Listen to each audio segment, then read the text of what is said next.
Doutora Rosângela, que caso é esse? A Delegacia de Homicídios do Departamento de Homicídios e Proteção à Pessoa tomou conhecimento que na região da Consolação e Higienópolis foram encontrados partes de corpos humanos. E ali pôde-se constatar, numa das sacolas que estavam ali, que pareciam ser duas pernas ou duas coxas. Em outra sacola eles encontraram os braços, num outro carrinho eles encontraram um tronco. A cabeça, de momento, não havia sido encontrada.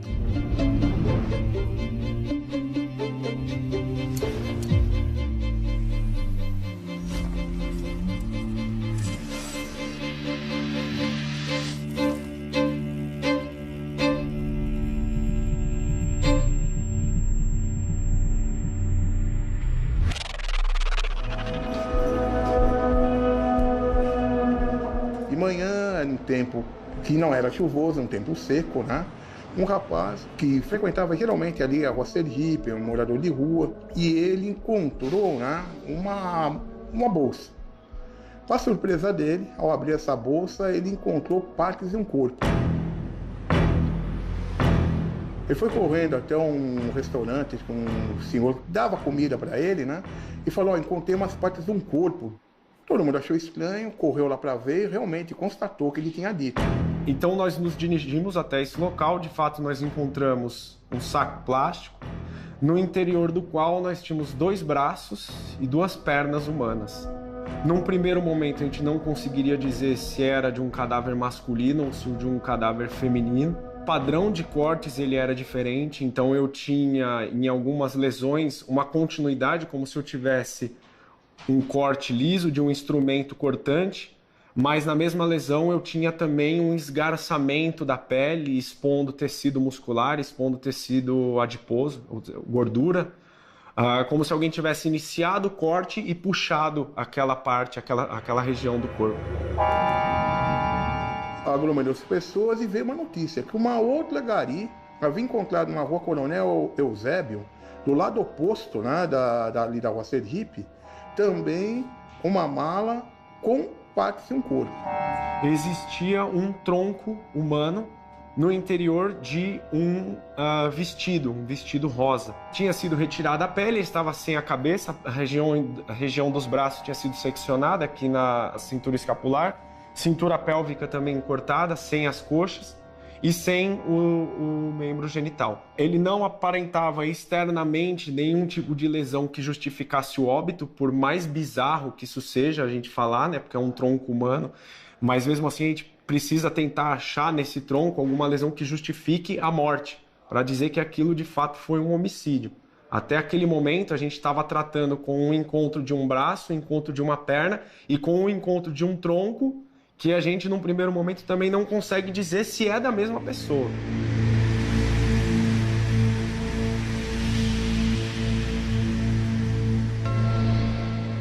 Recebi um telefonema do meu chefe, era um domingo, falando que tinha acontecido algo relacionado a um crime de homicídio. Então eu vim para cá, para o Palácio da Polícia, e daqui a gente foi. Fui eu, o investigador Marcos, o meu chefe, o Maurício, e a gente foi até a Rua da Consolação, onde já estava a equipe do GEACRIM.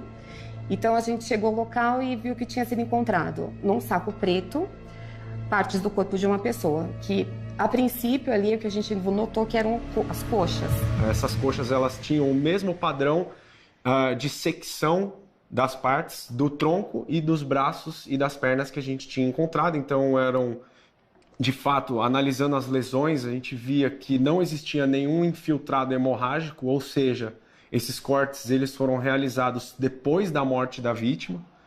Elas tinham um forte odor doce, como se alguém tivesse passado um gel ou algum líquido cheiroso, possivelmente para enganar ou para despistar o cheiro. Depois que nós fizemos a análise do tronco no IML, foi possível determinar que tratava-se de um tronco de um indivíduo do sexo masculino. Então foi feita uma análise de perfil genético de cada uma dessas partes do corpo, que revelaram então tratar-se de partes do mesmo indivíduo.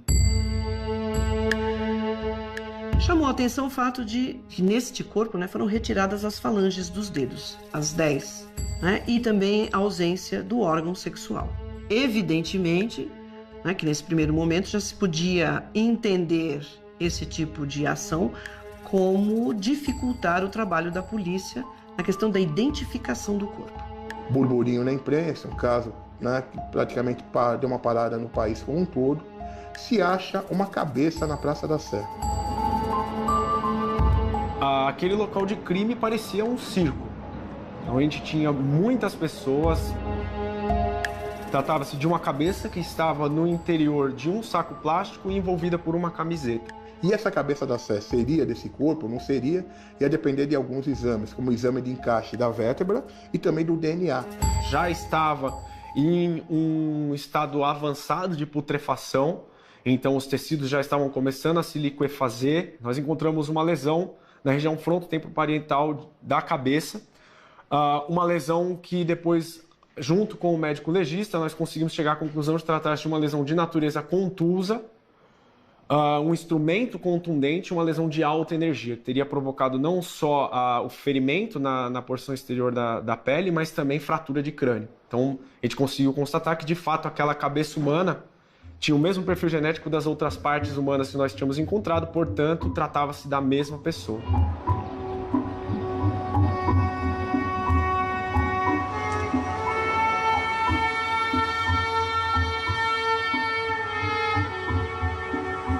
E uma escrivã de lá, ela lembrou que ela tinha recebido umas outras pessoas, acho que uma mãe, uma filha, que teriam feito um boletim de ocorrência do pai que já estava alguns dias desaparecido, em torno de uma semana mais ou menos. O que eles pedem no boletim de ocorrência?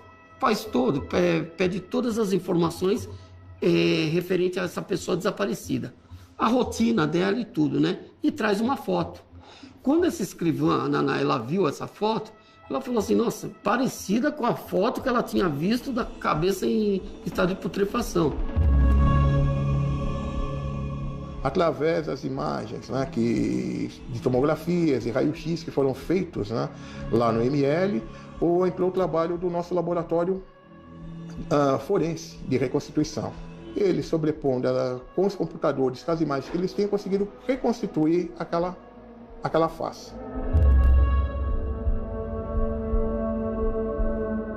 Então você tem ali os pinos, né? No caso, esses pinos, eles são bem fundamentais na reconstrução facial, porque ele define ali a distância do tecido. Então isso tem uma variação de criança, de adulto. Uma coisa importante também, a gente tinha a imagem do local e tinha da cabeça, então foi alguns pontos que a gente conseguiu recuperar, no caso, a quantidade de pelo, a quantidade de cabelo, né? A esposa lá na frente confirmou que ele teve uma catapora e ela identificou que aquilo dali tinha, né, também na imagem.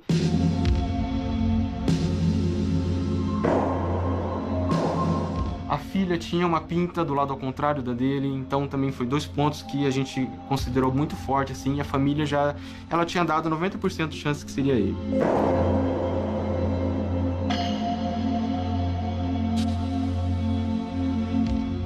Com essa família e essa identificação nesse primeiro momento, chegaram à coleta de material para fazer o exame de DNA. Então, coletou-se material dos 2 filhos e de todas as partes desse corpo. Chegou-se à conclusão que todos pertenciam à mesma pessoa. Próximo passo, já se sabendo da identificação, é estabelecer a vitimologia. Quem era?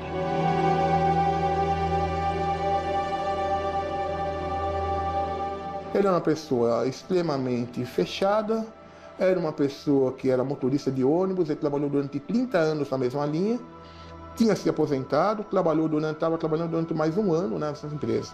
Não tinha amigos, quando a gente fala o relacionamento que a gente tem familiar, o relacionamento que a gente tem no serviço, ele não tinha, era uma pessoa muito fechada, a pessoa que ele mais se abria era com a filha. O bairro que ele morava, na Zona Sul, aqui no centro da capital, aqui em São Paulo, ele vinha sempre de carro. O que causou estranheza para a família é que justamente nesse dia que ele desapareceu, ele não veio com carro. Ele veio de ônibus ele nunca mais tinha sido visto. Já sabemos o comportamento dele, já sabemos que ele se ausentava de casa, né, no sábado à tarde, só retornando já direto para o trabalho, às 3 da manhã, quando ele pegava o ônibus e fazia o turno, né, da madrugada até mais ou menos à tarde, já começamos a traçar mais ou menos um perfil dele. Então, em campo, a gente prosseguiu nas investigações, coletando imagens de todo o comércio da região, das casas, para ver se conseguia identificar quem, a pessoa, as pessoas que poderiam ter colocado aqueles pedaços, né, do corpo jogado por ali. A perícia de local, ela tem que tentar levantar o máximo de vestígios possíveis relacionados àquilo. Então, a embalagem onde está esse corpo também é importante. O carrinho, as embalagens plásticas, as fitas adesivas. Mas isso é importante, tem que se coletar para que com o andamento da investigação, provavelmente mais informações vão chegar e se possa estabelecer esse confronto. Entre a superfície do saco plástico e a fita adesiva, nós encontramos alguns fios delgados que depois que são enviados para o laboratório confirmaram como sendo fios de cabelo. Foi interessante porque já no local de crime nós notamos que esses fios eles tinham predominantemente 3 colorações. Então, alguns fios eram loiros, alguns fios tinham uma coloração avermelhada e alguns fios eram escuros, morenos, um castanho escuro. A análise desses fios de cabelo foi interessante porque no decorrer das investigações, eles encontraram algumas imagens que mostravam 3 mulheres carregando volumes plásticos. Francisca, que era conhecida como Thaís, no meio da prostituição, ela era alcunhada por Molly, mas o nome dela é Marlene. E a Márcia, que era conhecida como Sheila.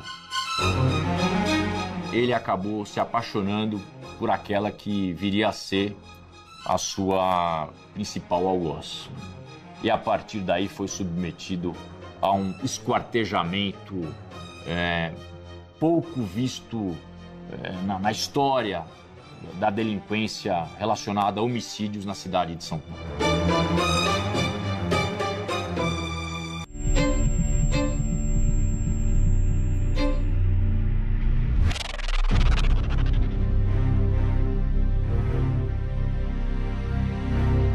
O Álvaro era um motorista de ônibus, casado, mas já não dividia o mesmo leito com a esposa, moravam na mesma residência. Há mais ou menos uns 7 anos, ele tinha uma amante. E essa amante era uma prostituta que morava, vivia aqui no centro. Então a filha acabou falando que o pai conversava muito com ela e ela só não sabia quem era a pessoa, mas sabia disso. Que ele vinha de sábado, geralmente, passava a noite e ficava com essa mulher. A esposa já estava separada dele há um tempo, né? Só estava morando na mesma casa. Ele geralmente só bebia com a filha, não bebia com outras pessoas. Nesse dia, o Álvaro veio sem carro. Eles nunca se encontraram, né, em outro local que não fosse nos hotéis. Dessa vez eles conseguiram, né, ir para o 69, que é aqui o prostíbulo.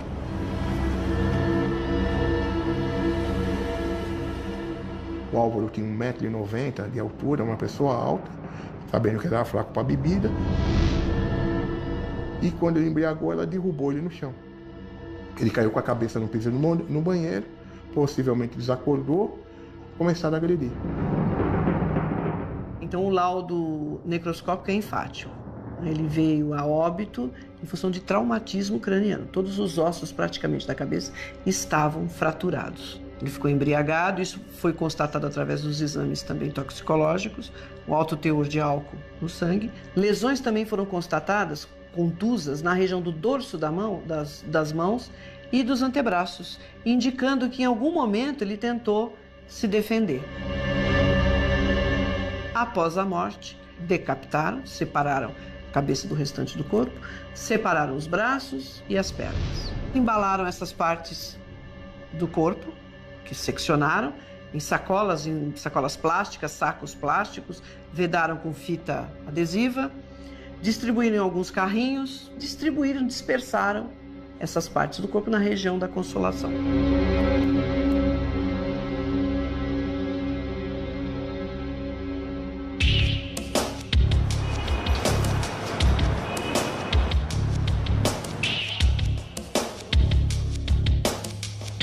No bairro de Gianópolis, nós pensamos assim, será que teve alguma encrenca? Pode ser dentro de um apartamento, alguma coisa nesse sentido, porque um crime daquele não teria sido no meio da rua. Então, o que nós começamos a fazer? Começamos a pegar as imagens das ruas adjacentes. Um homem, aparentemente não era um morador de rua, que a roupa dele estava muito bem limpa, né? Estava bem trajada, uma roupa, digamos, de uma qualidade média. Na hora que ele pega um carrinho, uma parte do corpo em frente ao cemitério da Consolação. Nós até falamos assim, pode ser algum ritual macabro. Aí começamos a olhar outras imagens de prédio, o caminho que ele fez, o caminho que ele teria feito e ver por onde que ele ia, da onde ele teria saído. Momento que ele olha, ele vê a mala, ele caminha, aí ele olha, ele volta, ele entra no cemitério, sai, pega a mala e sai andando também. Ele pensou que tinha alguma coisa de valor ali esquecido. Nós conseguimos ver 3 mulheres na noite anterior, na madrugada, com imagens elas descendo com o carrinho, puxando o carrinho e carregando bolsas, e deixando exatamente nos locais onde foi encontrado anteriormente. Elas saem do táxi, uma carregando um embrulho, um saco de lixo, um saco escuro assim, até meio pesado, e outras 2 puxando o carrinho. No caminho, um carrinho quebra a roda. As 3 param, uma tenta ajudar a outra. Foi o segundo lugar onde elas desovaram o corpo, foi perto de um ponto de táxi. Aí elas deixam o carrinho lá, porque quebrou a roda. E elas continuam com a parte do corpo. Deixa numa esquina, uma esquina próxima de um restaurante. Nessas imagens, nós conseguimos ver o seguinte: elas pegam e entram dentro de um táxi. Sai uma pessoa, um táxi encosta, deixa uma pessoa num prédio e elas entram assim, com tudo. Entra dentro do táxi, entra e vai embora. O pessoal da UIP, da Unidade de Inteligência, eles conseguiram verificar a posição que estava a câmera que esse táxi chega.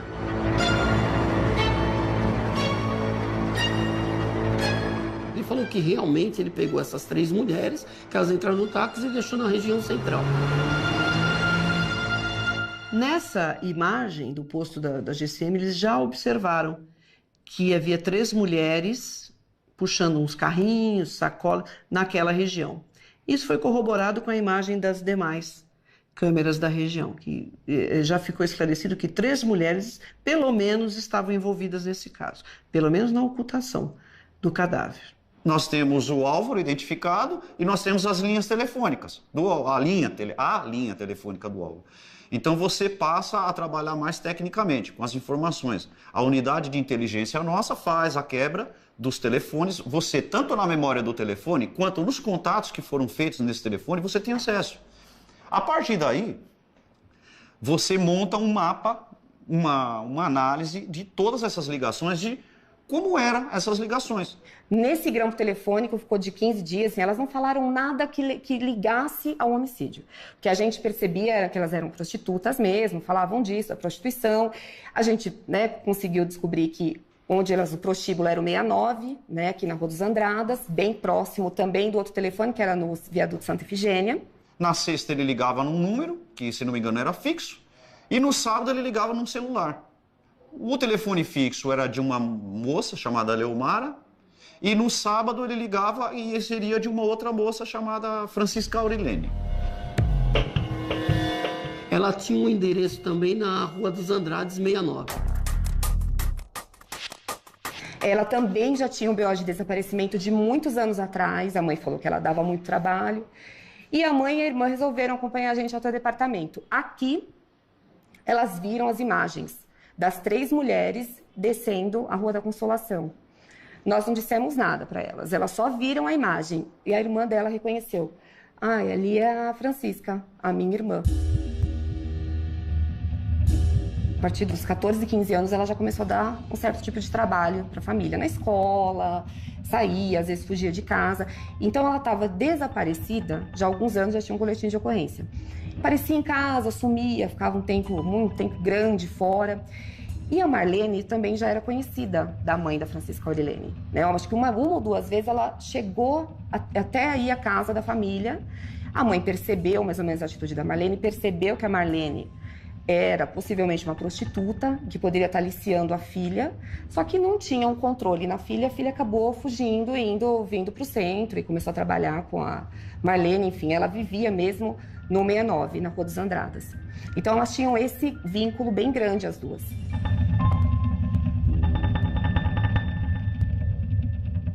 Concomitantemente, dentro dessas ligações telefônicas, fizemos a triangulação das herbes, que são antenas que recebem essas ligações e tudo mais.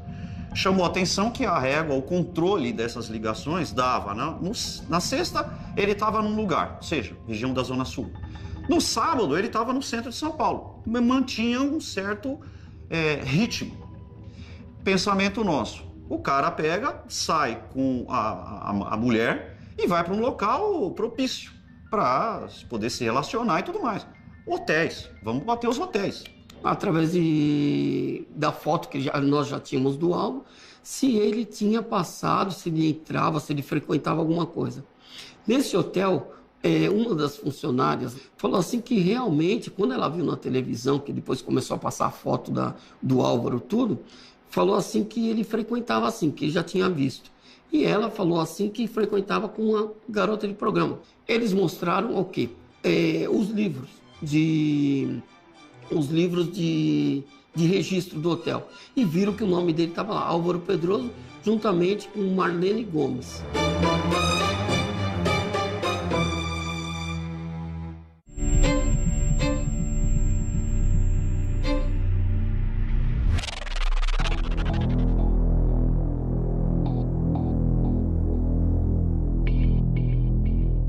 E após um longo período, essa pessoa estava desaparecida, a irmã, ao visualizar as imagens gravadas, foi enfática. Esta é a Francisca. Antes de se chegar a Marlene, interessante, concomitante ao levantamento das imagens das câmeras, relatos da família, tiveram acesso ao telefone celular. Então ali constataram que existiam muitas ligações, inclusive na data do desaparecimento. Ele saía sexta-feira, ia se encontrar com a Marlene, passava o final de semana e domingo ele retornava para casa. Isso já era uma rotina estabelecida na família. A família dele sabia disso e a Marlene também sabia, que eram os finais de semana que ele permanecia com ela. Então chegou-se às gravações das mensagens e telefonemas trocados entre ele e Marlene. E a uma outra pessoa, que seria filha da Marlene. Chegou-se à conclusão que a identificação que Marlene era uma prostituta. O que aconteceu, a investigação focou ali. Quais eram os relacionamentos dela? E procura informações de tudo quanto é lado, mas não sabíamos a área de atuação. Fizeram um retrato falado, inclusive, da dona Marlene, por parte da pessoa do hotel, né, que relatou e tudo mais, né, que era a mesma pessoa que foi na casa da Francisca Aurilene, porque ela teria sido desaparecida, né, então, mas ela levou uma mulher lá na casa e a mãe teve o contato. Então, confirmou que era ela. Então, a gente sabia que já tínhamos duas, né? Ficamos sabendo que a Marlene, o apelido dela ou a alcunha dela seria Molly, conhecida no centro, que a Francisca Aurilene, o nome que ela utilizava era Thaís, mas, para a nossa surpresa, não se comunicava a respeito do fato. O fato, nós não tínhamos nada. Dentro das linhas telefônicas da Francisca Aurilene, cuja Molly utilizava essas linhas telefônicas, foi apresentado 3 endereços. Do apartamento, na Santa Efigênia, viaduto Santa Efigênia. O outro, o 69, ao lado, um outro apartamento, que é de uma terceira pessoa, que é uma cafetina, teoricamente. Avaliando, a gente sabia que ela entrava em contato com a Molly direto. Então, era também um endereço importante. Nisso foi solicitado o quê? Prisão temporária da Marlene e da Francisca Aurilene, e busca e apreensão nos 3 endereços.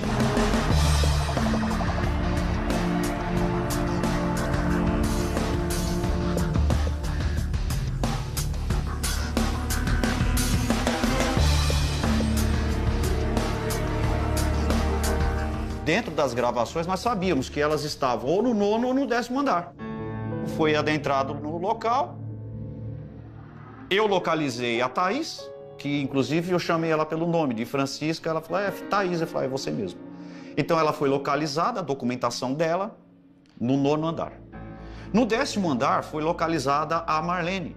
Ela estava num determinado box e ela foi reconhecida até pela voz dela. E o colega reconheceu, até por conta da gente ter esse contato com as gravações e você tem uma afinidade com o tom de voz. Concomitantemente, nós fomos, juntamente com o pessoal da perícia, para a gente ver que num crime desse, o próprio perito falou, muito sangue, muita coisa, algum lugar, mesmo que elas lavassem, eles iam jogar o luminol, tudo, prova técnica, né? Uma prova material mesmo, que pudesse falar que eles tinham cometido o crime ali, tanto no apartamento como nesse prédio no 69. E nesse local foi constatado, através do luminol, grande mancha de substância hematóide. Praticamente todo o apartamento ali estava manchado. Então elas tiveram todo o cuidado de limpar, e é evidente que com esse reagente a gente tem possibilidade, nós temos possibilidade de enxergar aquilo que a vista desarmada nós não enxergamos. Então foi possível constatar que o fato se deu neste apartamento, nesse local na Rua dos Andradas. Aí dali é que elas dispersaram as partes do corpo.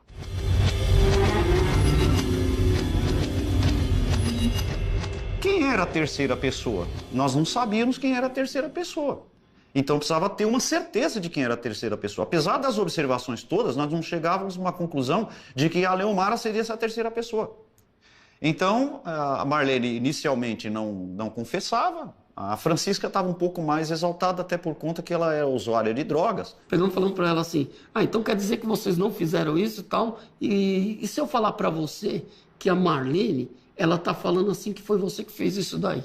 Ela pegou e se assustou. Ela pegou e falou, não, eu não. Quem fez foi ela. Aí ela começou a contar a história toda. Aí nós falamos assim, e essa outra, nas imagens, mostramos as imagens para ela, falou assim, e essa outra aqui? Quem que é essa outra? Não, essa é a Sheila. A Sheila, quem que é a Sheila?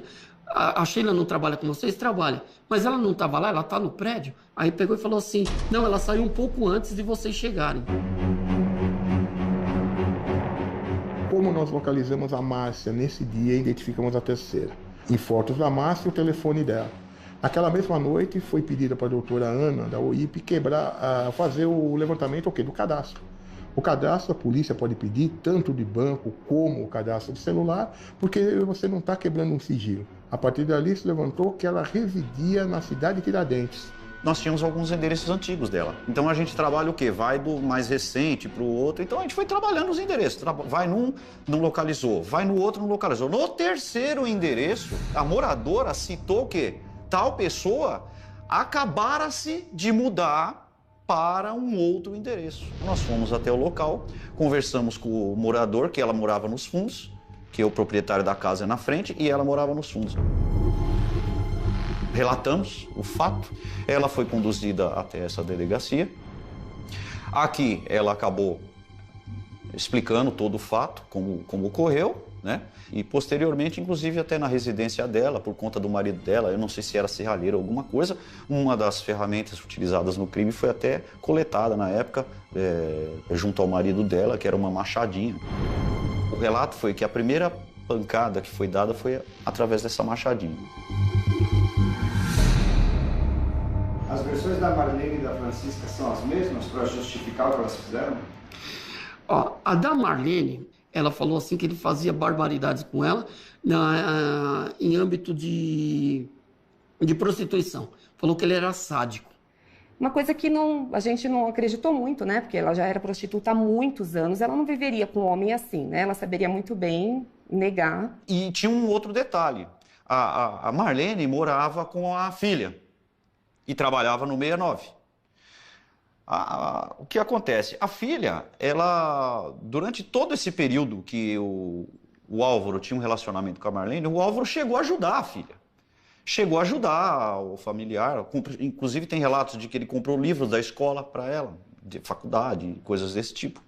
Foi o fato da filha da Marlene ter se tornado noiva de um outro rapaz, e que esse rapaz iria morar no apartamento. Então isso criou-se uma situação de ciúme mais agravada, por parte do seu Álvaro.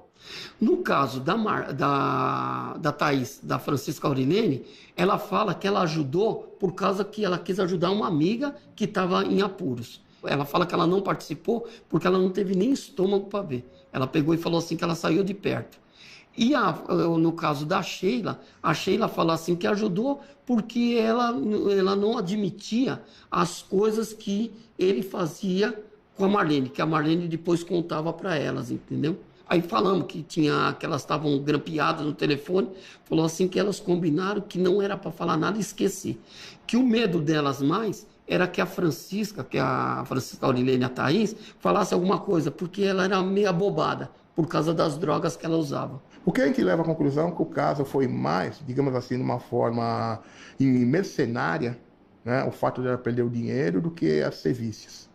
As serviços, ela sairia dali, ou recusaria qualquer relacionamento com ele, ou iria na delegacia, né, que seria a atitude normal, mesmo, né? Mas ela é prostituta, mas mesmo assim, ela é uma mulher.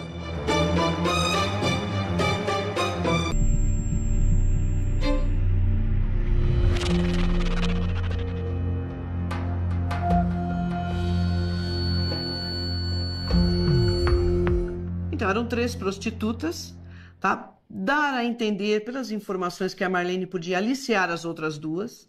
Era tipo uma cafetina, né, que se utilizava, mas ela também vivia da prostituição e às custas do Álvaro. Pelas informações obtidas, ele já estava se separando, ele queria efetivar essa separação e oficializar o relacionamento dele com a Marlene. Mas a Marlene nunca se mostrou disposta a isso. Nessa relação conflituosa, ele decidiu se separar dela, já que ela não queria largar a vida da prostituição e assumir um relacionamento sério com ele. Ele resolveu romper. Aí isso levou a Marlene a se sentir extremamente frustrada pela raiva, porque ela já não teria mais essa ajuda econômica que era importante para ela, embora ela não deixasse a prostituição, era importante o dinheiro e o sustento que o Álvaro possibilitava. Então o motivo maior foi isso, essa frustração, a raiva, o ódio. É claro que ela habilmente não assumiu isso. Ela criou toda uma retórica de agressão, sevícias sexuais extremamente violentas, inusitadas e diferenciadas que ele a obrigava a participar. Então ele servia muito bem enquanto ele estava sustentando. A Marlene, o interesse dela era esse. Uma pessoa calculista, fria, com muito ódio, muita raiva. Isso indica a quantidade de ferimentos, o que foi feito com o corpo, o esquartejamento, retirada de pele, de falanges. Isso é muito calculado, isso é muito frieza de pensamento e de comportamento. Então ali se vê toda a premeditação, distante de qualquer tipo de sentimento. Ele era fraco de bebida, isso é relatado pela própria família. Ele sempre visitava a Marlene nos hotéis. No dia anterior, ele tinha ido no 69, que era o local de trabalho da Marlene, ou seja, fugiu do padrão. Então, por que fugiu do padrão? Porque existia uma premeditação nesse sentido. Elas já tinham essa consciência de que vamos levar ele para tal lugar, chamou ele para tomar uma cerveja e fazer o programa lá. Quem teria dado o primeiro golpe no Álvaro seria a Márcia Maria. Por quê? A Márcia Maria, ela tinha um relacionamento meio que afetivo com a Marlene. Ela tinha uma proximidade muito grande com a Marlene. Tinha dó da Marlene. E a Marlene exercia um certo controle em cima da Márcia Maria e em cima da Francisca Aurilene. A Francisca, inclusive, era como se fosse uma filha para ela. Apesar de ser a prostituta que trabalhava junto e que ela controlava, mas a Francisca Aurilene que era mais fraca, vamos dizer assim.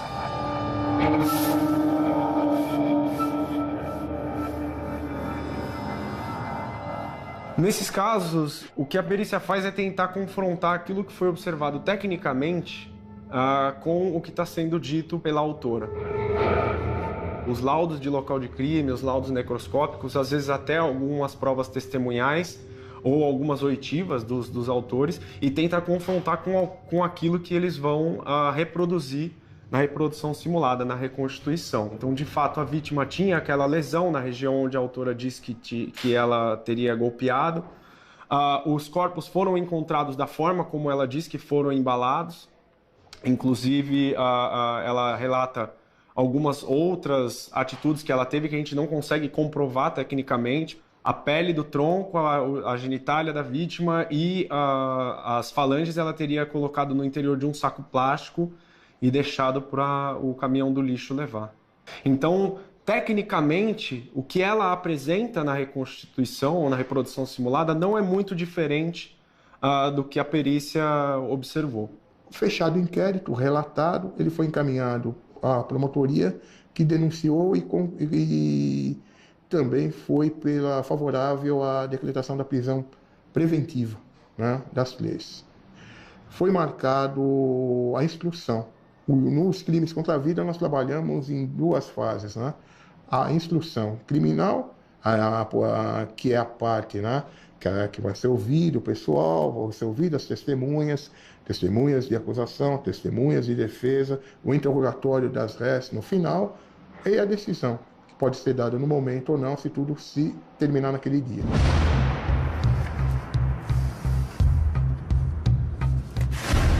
Nós temos como missão, verdadeiro sacerdócio, eu diria, a defesa intransigente da vida humana. E a partir daquilo que foi bem coletado pela autoridade policial, eu cheguei à conclusão de que as 3, Marlene, Francisca e Márcia, haviam executado o seu Álvaro e depois ocultado o cadáver dele na medida em que procuraram ludibriar, enganar a perícia. Seja porque extirparam as impressões digitais das mãos do seu Álvaro, seja porque separaram a pele do tronco, fazendo com que se parecesse inclusive um amontoado de carne, seja porque dispensaram esses restos mortais em 4 locais distintos da nossa cidade. Ela disse que fez isso porque seria a única forma de ela se manter viva. Falou que ou ela o matava ou ele a mataria, e mataria inclusive a filha dela. Ela chegou a dizer isso em plenário. Pessoa que já havia sido ouvida e havia dito que Marlene transparecia felicidade, que desconhecia essa vida dupla que a mãe levava. E a experiência, o conhecimento do dia a dia nos autoriza a concluir, na primeira agressão que ela tivesse sofrido do Álvaro, ela seria a primeira a já encerrar esse relacionamento. Agiram por motivo torpe, na medida em que Marlene ficou enfurecida com a notícia que lhe foi passada por Álvaro de que não mais desejaria se relacionar com ela. E essa ideia foi encampada pelas outras co-réis, por Francisca e por Márcia. Há inclusive o relato da mãe de Francisca, dando conta de que anos antes deste trágico acontecimento, Marlene estivera na residência de Francisca, acompanhando Francisca, a fim de pedir dinheiro para os familiares de Francisca. Então ela possuía essa ascendência sobre as outras 2. Marlene teve conversa por telefone celular interceptada pela autoridade policial, e nessa conversa ela tranquilamente encomenda mais drogas para que fossem usadas e diz para uma delas que ela precisava trabalhar para que ela ganhasse dinheiro. E aí as 3 orquestraram uma história para ser utilizada no julgamento de que o seu Álvaro era uma pessoa extremamente agressiva, era contumaz praticante de violência sexual. Procuraram construir um perfil que não correspondia àquele perfil que o seu Álvaro tinha. Foi ouvida uma companheira de trabalho do seu Álvaro, que era cobradora, e que disse que ele possuía o hábito de profissão de sempre parar para mulheres que estavam grávidas, idosos. Ficou muito clara essa personalidade gananciosa, interessada somente no dinheiro que o seu Álvaro dava para ela. A outra qualificadora foi a do emprego do meio cruel. Ela disse em plenário a Marlene que, na verdade, o seu Álvaro caiu, bateu com a cabeça no vaso sanitário e ela teria dado somente uma única martelada nele, isentando por completo as outras 2, a Francisca e a Márcia, de qualquer responsabilidade. Apenas confessaram que ajudaram na ocultação dos restos mortais. Seguiram a linha que foi orquestrada na defesa da Marlene, que era a pivô ali da história toda. Teve também o recurso que dificultou a defesa da vítima, do seu Álvaro, como essa última qualificadora. Se trata de um homicídio triplamente qualificado, na medida em que a Marlene o embriagou naquela noite. Ele não teve qualquer forma de esboçar reação defensiva, a não ser essa, com a própria mão, que acabou resultando no ferimento no dorso dessa mão. Em concurso material, com os crimes de destruição e ocultação de cadáver e, por fim, o crime de fraude processual.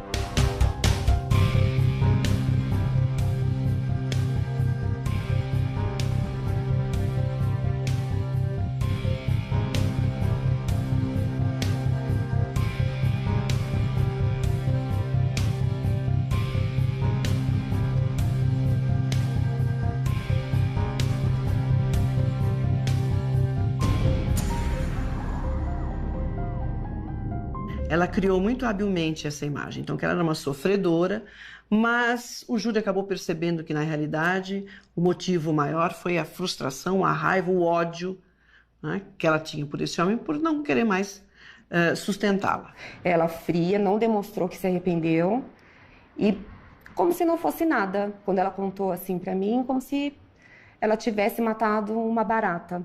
Perguntado como ela cortou. Ela alega que foi que ela nasceu no Rio Grande do Sul, e no Rio Grande do Sul, quando trabalhava, ela morava numa área rural e costumava cortar, né? No caso, matar os animais e fazer esse tipo de corte. Então ela aplicou essa mesma sequência, né? No caso do corpo do Álvaro. Nós temos como missão, verdadeiro sacerdócio, eu diria, a defesa intransigente da vida humana.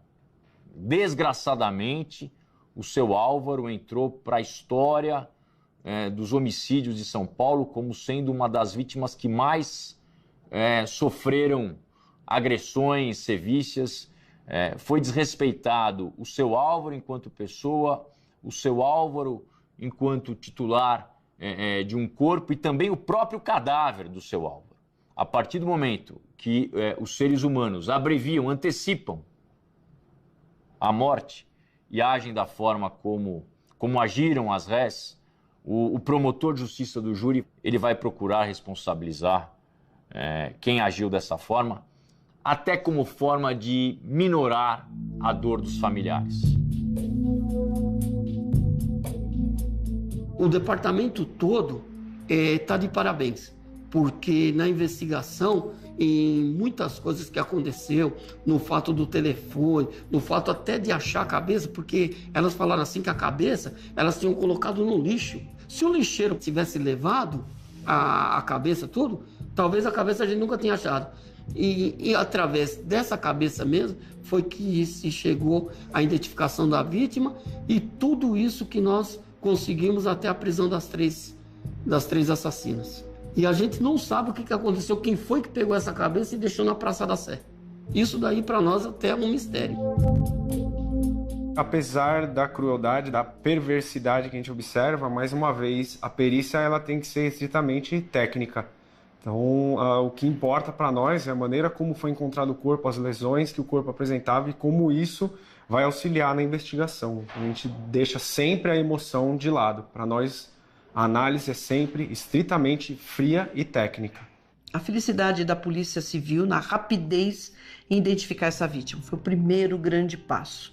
O trabalho conjunto com a Delegacia Especializada de Homicídios, com a Delegacia de Pessoas Desaparecidas, isso é muito importante, esse canal de comunicação. Uma investigação muito bem conduzida na análise o acesso e a análise dessas imagens, um trabalho muito bom da perícia, tanto no local do encontro das partes do corpo, quanto no local onde ocorreu. E as pessoas já estavam sendo levadas a acreditar que poderia ser ação, por exemplo, de um serial killer que estava matando várias pessoas e distribuindo partes de corpos pela cidade. Foi um trabalho conjunto muito interessante, muito efetivo, profissional, né, que realmente chegou à conclusão do caso, muito rapidamente para a sociedade.